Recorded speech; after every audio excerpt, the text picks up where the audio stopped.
Hello guys, welcome back to Cine glimpse. So మన రివ్యూస్కి అయితే ఈ మధ్యన చాలా గ్యాప్ వచ్చింది. సో చాలా మంది ఈమెయిల్స్ చేశారు మన సినీ గ్లిమ్స్ యూట్యూబ్ దానికి, అండ్ కొంతమంది మెసేజెస్ కూడా పెట్టారు వీడియోస్ కంటిన్యూ చేయమని. సో కొన్ని పర్సనల్ కమిట్మెంట్స్ వల్ల కొన్ని రోజులు గ్యాప్ తీసుకోవాల్సి వచ్చింది. So here I am back. Honest public పల్స్ని క్యాచ్ చేసే ఛానల్ సినీ గ్లిమ్స్. మేము కన్స్ట్రక్టివ్ ఫీడ్బ్యాక్ ఇస్తాం, ఎవరిని విమర్శించం, ఎత్తిపోవడం మాకేం అవసరం లేదు. సో హానెస్ట్గా పబ్లిక్ రియాక్షన్ చెప్తాం సినీ గ్లిమ్స్లో. అండ్ ఈ రోజు మనం డిస్కస్ చేయబోయే మూవీ ఏంటంటే ఇరుముడి అనమాట. నేను ఇవాళ మార్నింగ్ చూశాను, నాకేమనిపించి అన్న విషయం డీటెయిల్డ్గా క్లియర్గా డిస్కస్ చేసుకుందాం. సో మన ఛానల్ కానీ ఎవరైనా కొత్తగా వచ్చింటే ఒక లైక్ అండ్ ఒక సబ్స్క్రైబ్ చేయండి. హానెస్ట్ రివ్యూస్ అన్ని మన ఛానల్లో వస్తూ ఉంటాయి. నేను చెప్తాను ఈ మూవీ సజెషన్, మీరు వెళ్ళి చూడొచ్చా చూడకూడదా అన్నది ఈ వీడియో చూస్తే మీకు అర్థమైపోతుంది. సో ఇంకా లేట్ చేయకుండా ఒక లైక్ అండ్ ఒక సబ్స్క్రైబ్ చేయండి. అండ్ ఇరుముడి సినిమా ఎలా ఉంది అన్నది క్లియర్గా డిస్కస్ చేసుకుందాం. Let's go. ఇరుముడి గురించి మాట్లాడాలంటే ఆనెస్ట్గా నాకు ఈ సినిమాలో ఫ్లాస్ అయితే ఎక్కడా కనపడలేదు. సూపర్ క్లీన్ మూవీ అనమాట. ఇక్కడ బాగాలేదు అక్కడ బాగాలేదు అన్న డిస్కస్ చేసే పెద్దగా పాయింట్స్ అయితే నాకు ఏమీ కనపడలేదు. అంత క్లీన్గా ఉంది movie. And it's a clean hit. అంటే మన తెలుగు సినిమా ఇండస్ట్రీలో ఇలాంటి క్లీన్ హిట్లు పడి చాలా కాలం అయింది. హిట్లు ఉన్నా కూడా ఎక్కడో చోట అక్కడ లాగ్ అయింది, ఇక్కడ లాగ్ అయింది, ఇది అనవసరంగా ఉంది, ఇది అనవసరంగా ఉంది అని డిస్కషన్స్ అయితే ఉంటాయి. కానీ క్లీన్ హిట్, ఇప్పుడు రంగస్థలం లాంటి ఒక క్లీన్ హిట్ వచ్చి, నాకు తెలిసి రంగస్థలం తర్వాత మళ్ళీ అంత క్లీన్ హిట్ అయితే రాలేదు. నేనైతే ఇరుముడి అని చెప్తాను. మీకే అనిపించింది కింద కమెంట్స్లో చెప్పండి. ఎస్, ఇప్పుడు క్లీన్ హిట్ అని ఎందుకు అంటున్నాను, ఫ్లాస్ అయితే నాకు ఎక్కడా కనపడలేదు. మెయిన్ పాయింట్ ఏంటంటే నాకు సినిమాలో ఓన్లీ ఎంతసేపు త్రినాథ్, మనమ్మ, కావేరి, గురుస్వామి వీళ్ళే కనపడ్డారు. నాకు రవితేజ కనపడలేదు, నక్షత్ర కనపడలేదు, ప్రియా భవానీ శంకర్ గారు కనపడలేదు, సాయి కుమార్ గారు కనపడలేదు. ఓన్లీ క్యారెక్టర్స్ కనపడ్డాయి. సినిమా చూస్తున్నంతసేపు నేను ఆ క్యారెక్టర్స్కే స్టిక్ అయ్యాను. రవితేజ గారు ఏంటి ఇలా చేస్తున్నారు, రవితేజ స్టైల్ ఇది కాదు అన్నది ఎక్కడా నాకైతే అనిపించలేదు. Truly core point of the film ఏదైతే అనుకున్నారో కంప్లీట్గా దాని మీద నడిచిందన్నమాట సినిమా. ఒక్క డైవర్షన్ కూడా లేదు, ఒక్క సీన్ వేస్ట్ లేదు, ఒక క్యాస్టింగ్లో కూడా ఒక వేస్ట్ క్యారెక్టర్ అన్నది ఏం లేదు. అన్ని సినిమాకి పనికొచ్చేవే, అన్ని సినిమాకి అవసరమైనవే ఉన్నాయన్నమాట. That's the biggest plus point of this movie అని చెప్పాలనుకుంటున్నాను. చాలా బాగా అనిపించింది అసలు. క్యాస్టింగ్ కానీ ఆ స్టోరీ రాసుకున్న విధానం కానీ సూపర్. ఇది బిగ్గెస్ట్ ప్లస్ పాయింట్ సినిమాకి. ఇంకో ప్లస్ పాయింట్ ఏంటంటే సినిమాకి మ్యూజిక్. జీవి ప్రకాష్ గారు చాలా మంచి మ్యూజిక్ ఇచ్చారు. బ్యాక్గ్రౌండ్ స్కోర్ అసలు లాస్ట్ 40 మినిట్స్లో వచ్చే బ్యాక్గ్రౌండ్ మ్యూజిక్ అయితే ఒక హై నుంచి మిమ్మల్ని ఒక డిప్రెషన్, బాధ ఆ స్టేజ్కి తీసుకెళ్ళిపోద్ది అనమాట. మ్యూజిక్ అంత డీప్ మ్యూజిక్ ఇచ్చారు.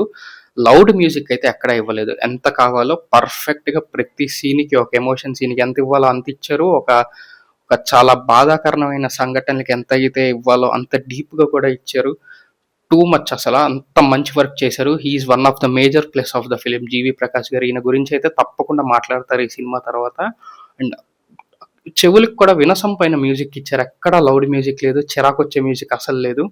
ప్రతి సీన్ ఈయన ఇచ్చే మ్యూజిక్, అది ఎమోషనల్ సీన్ అయినా ఆయన ఇచ్చిన మ్యూజిక్ ఆ ఎమోషనల్ చాలా బాగా క్యారీ చేశారు. ఆ సీన్ ఆ మ్యూజిక్ వల్ల ఎక్సలెంట్ మ్యూజిక్ అనే చెప్పాలి. ఇది ఇంకో మేజర్ ప్లస్ పాయింట్ మూవీకి. అండ్ ఇంకో మేజర్ పాయింట్ ఏంటంటే సాంగ్స్ ప్లేస్మెంట్. మనం చాలా సినిమాల్లో చూసాం, ఈ మధ్యలో వచ్చిన సినిమాల్లో సాంగ్స్ ఎక్కడ పడితే అక్కడ, ఎందుకు పడితే అందుకు వచ్చేస్తూ ఉంటాయి అర్థం కాకుండా. బట్ ఈ సినిమాలో ప్రతి సాంగ్కి ఒక సిచ్యువేషన్ ఉంటుంది.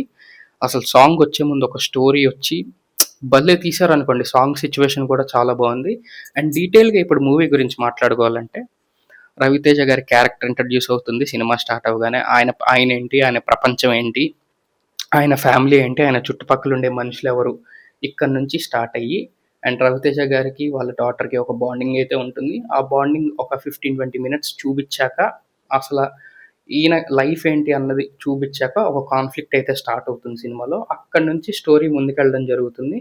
కాన్ఫ్లిక్ట్స్ జరిగి జరిగి జరిగి జరిగి జరిగి ఆ కూతురి క్యారెక్టర్ ఏంటంటే రవితేజ గారికి ప్రతి విషయం చెప్పాలనుకుంటుంటుంది. ట్రైలర్లో ఆల్రెడీ మనకి చూపించారు కాబట్టి ఈ విషయం చెప్తున్నాను, ఇది స్పాయిలర్ అయితే కాదు.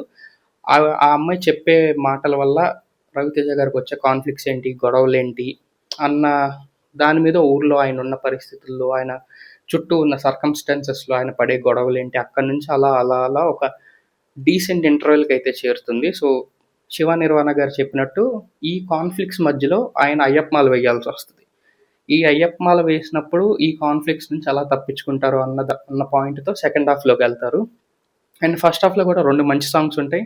ఫ్యామిలీ సాంగ్ ఒకటి ఉంటుంది, అండ్ కట్టు కట్టు కట్టు ఇరుముడి కట్టు ఆ సాంగ్ అయితే సూపర్ ఉంటుంది. మల్లెపూల పల్లకి, కట్టు కట్టు పిక్ చేయమంటే అంత టఫ్ అనమాట. అలా ఉంటాయి 2 సాంగ్స్ గూడా.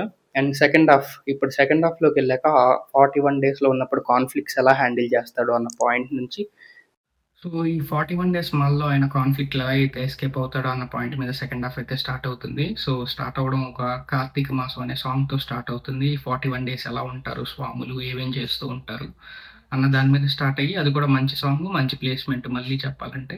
చాలా వినసొంపుగా ఉంది. సూపర్ సాంగ్ అనే చెప్పాలి. దాని తర్వాత మెల్లిగా సినిమా 'మల్లెపూల పల్లకి' సాంగ్ దగ్గరకొస్తుంది. ట్రస్ట్ మీ నేను ఇటు చూసాను, ఇటు చూసాను. ఎవ్వరు లేరు. కింద డాన్స్ చేస్తున్నారు. థియేటర్ అయితే ఎరప్ట్ అయిపోయి నెక్స్ట్ లెవెల్‌కెళ్ళిపోయింది. ఎరప్ట్ అనే పదం చాలా చిన్న మాట. ఈ సినిమా ఎక్స్‌పీరియన్స్ చేసినోళ్ళకే తెలుస్తదనమాట.